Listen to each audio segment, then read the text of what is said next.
Pinipinalize nila ang appointing authority. Saka sir, sandali. Sorry. Anong sinabi nila? Evasive.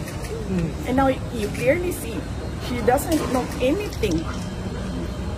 Mas DepEd pa pala tayo. Pero pagdating natin sa ODP, nakikita ninyo, she doesn't know anything about confidential funds. So saan doon ang evasive answers? Last question. Nagsusulat, penalize nila si Yusek Lopez for writing up.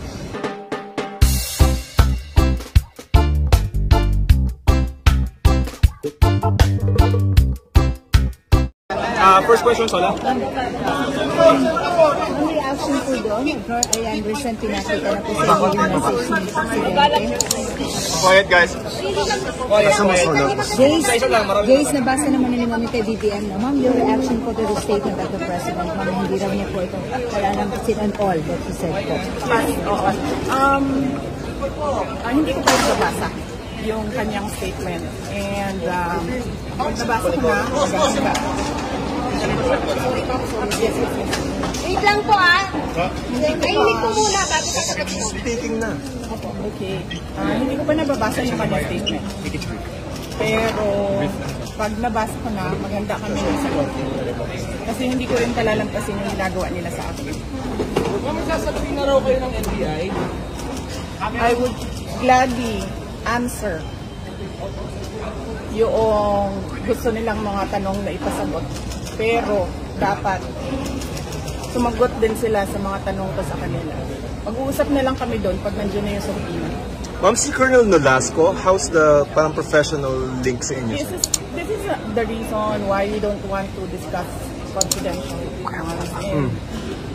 Yan, kaya may batas na bawal pag-usapan ng confidential funds. Ulit na namin sinasabi. Ma'am, pero tama po ba yung testimony kanina na it was you who designated him? We will wait for Colonel Nolasco. next question please. Ma'am? Ask two. Or make it brief. BBM said po na kung ganun po kadali magplano pagpatay sa isang presidente, paano pa kaya sa pangkaraniwan ng mga bayan? Kung ganyan kriminal na pagtatangka, hindi dapat pinapapatampas. Yan ay aking papalagahan, sabi ni PBBM. Oo. Diba? Pumalag nga yung buong bayan nung pinatay ng pamilya nila si Benigno Aquino Jr.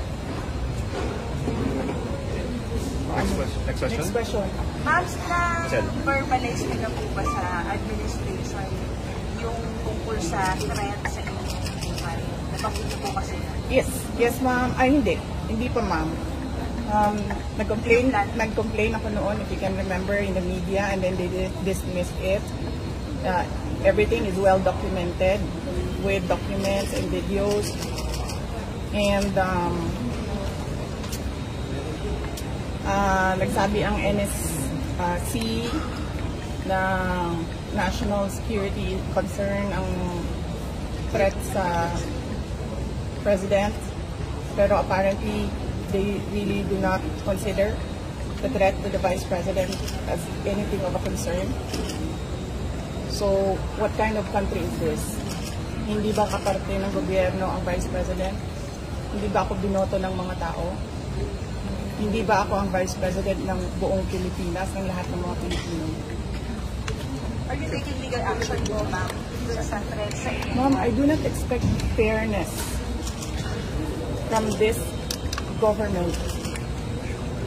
Really, truly. That is the reason why I'm pussyfooting with court cases. We do not expect fairness. Imagine mo, saan ka nakahanap? Na-admit na yung tao sa hospital, bigla na lang papasok, discharge na siya in less than an hour. Saan ang hustisya dyan? Saan ang hustisya dito? Sa bayan. Last two questions Ma'am, please. in-extend po yung detention order para kay Attorney Lopez. Ano po yung next steps niyo for this? I questioned it doon, kanina. Pinapahirapan pa nila ako. Ano sinabi nila? I-detain nila yung tao dahil sa due process. Dahil, ano ba yung sinabi?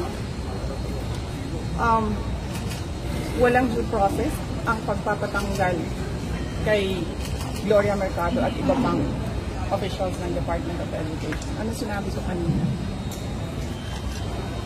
The position of a USEC and ASEC is a position of trust and confidence by the appointing authority. Ngayon, ang appointing authority ng USEC at ASIC ng DepEd is the President of the Republic of the Philippines. Dapat tinatanong ng House of Representatives bakit tinanggap ni Pangulong Marcos ang resignation ng mga USEC at ASIC na yon sa Department of Education. Last question. Bakit nila pinipinalize si Yusek Lopez? Hindi ba dapat ang pinipinalize nila ang appointing authority? Saka sir, sandali. Sorry. Ano po yung sinabi nila? Evasive. And now you clearly see, she doesn't know anything. Mas DepEd pa pala tayo.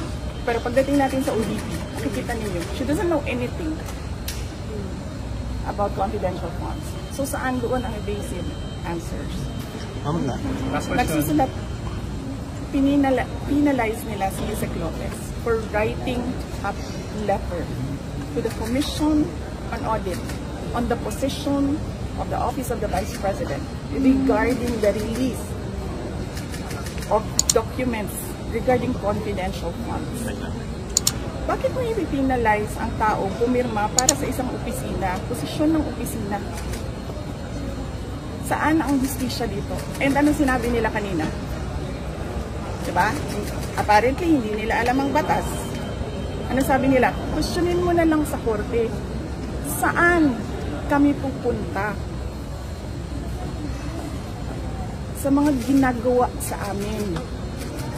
Mismong komite, alam na nilang mali yung ginagawa nila. Sasabihin lang sa amin, pumunta ka sa korte. Napakadali na sabihin nila, okay,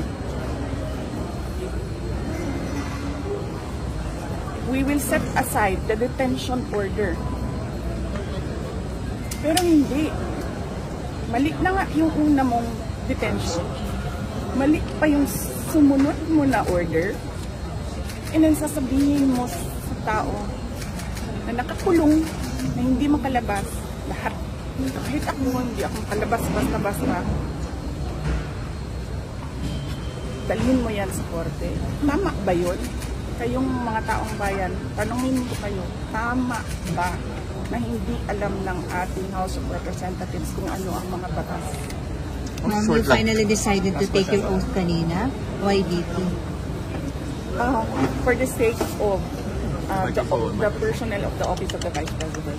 Because I clearly, sinasabi ni Joel Chua doon, na we will not recognize you without an oath. And then, I'm continuing to question the constitutionality of their rules. Pero I cannot help the personnel of the Office of the Vice President if I have no personality to speak in that hearing. So I have to take that oath. Pero, Natatakpan na siya. hindi naman ako galit sa inyo. Nagpapasalamat ako sa inyo sa tulong ninyo kay Yusek Lopez at sa lahat ng OVP personnel. Pasundot lang konti. Will you go up to the Supreme Court to question? Kasi may jurisprudence naman on contempt powers of Congress, no? Yun ang sinasabi ko, sir, no? Parang, we don't trust anyone anymore in this country. We don't expect justice anymore in this country. This is clear political harassment. This is clear political persecution. Pag-threat sa'yo, baliwala. Pag-threat sa kanila, national security. Saan ka? Ma'am, konti na lang. Yung pong testimony ni Fajardo, do you think that will hold water as far as maybe pinning you down is concerned or doesn't establish anything? If they file cases or an impeachment case, whatever case, we will answer that in the proper venue. Kung meron man silang hanap na mali doon. But apparently, nakikita nyo kanina na uubos na yung tanong nila. Hindi pa sila makapag-contempt kay Edward. Kasi nagsasabi ng totoo yung tao. Ma'am, you said contempt. Are you expecting again any contempt sa hearing na yun? Yes, we expect that. We expect contempt, detention. We expect, ang term ni Yusek Laika is terrorizing me. We expect them to terrorize the Office of the Vice President personnel. Ma'am, your message to President Bongbong Marcos that he said na papalagan daw po niya indefinitely yung hindi niya palalampasin. Yes, sinabi ko na kanina, papalagan ko din yung ginagawa nila sa akin. Ma'am, speech siya as a speaker. I mean, we don't know the contents yes, but... Yes, kaya ako kayo binibigyan ng interview para huwag kayo makinig sa kanila. Thank you.